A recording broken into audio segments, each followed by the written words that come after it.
Suddenly, there it was. "Cinders and ashes," cried Thomas. "It's a dragon." "Don't worry," laughed his driver. "This dragon is made of paper. It's for the carnival tomorrow."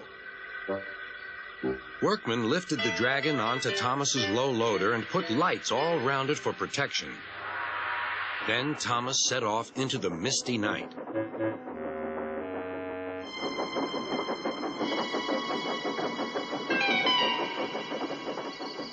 Percy was asleep on his siding and had no idea that Thomas was approaching him.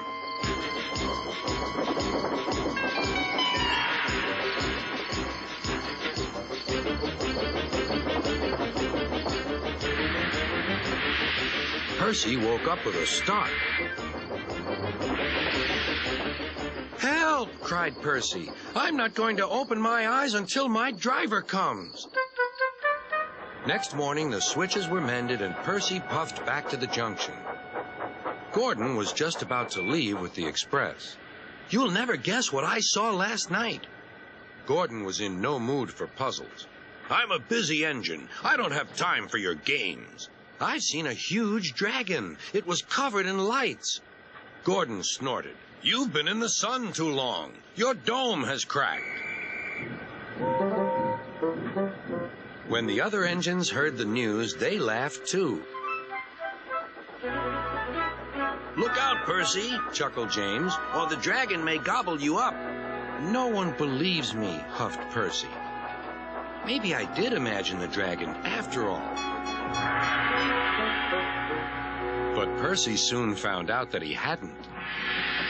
"Help! Save me!" cried Percy.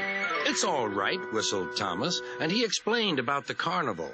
"By the way, how was your night out?" Percy decided to tell Thomas the truth. "Well, Percy," said Thomas, "maybe we do get scared sometimes, but if we're not afraid to tell each other, then that means we're quite brave, too."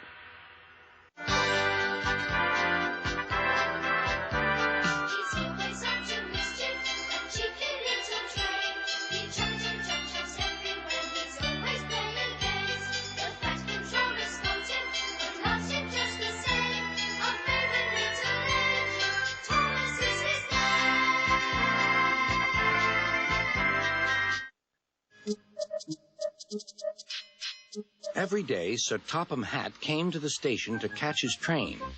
"Hello," he always said to Thomas. "Don't let the silly freight cars tease you. Remember, you have an important job as a special helper in the train yard."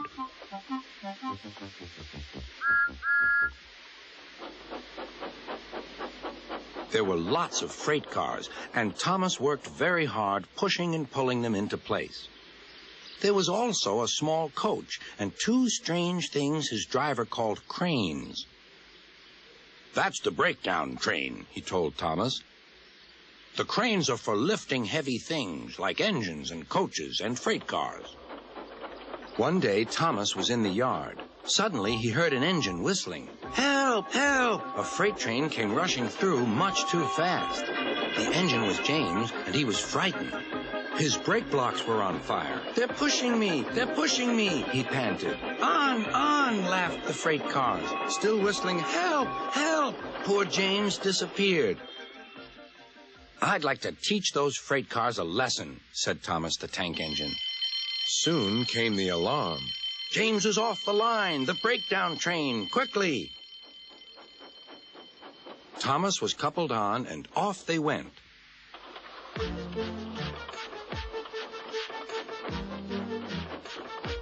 Thomas worked his hardest. "Hurry, hurry, hurry," he puffed. He wasn't pretending to be like Gordon. He really meant it. "Bother those freight cars and their tricks. I hope poor James isn't hurt."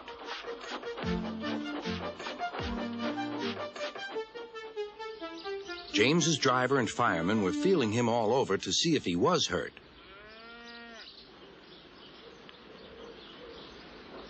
"Never mind, James," they said. "It was those silly freight cars and your old wooden brakes that caused the accident."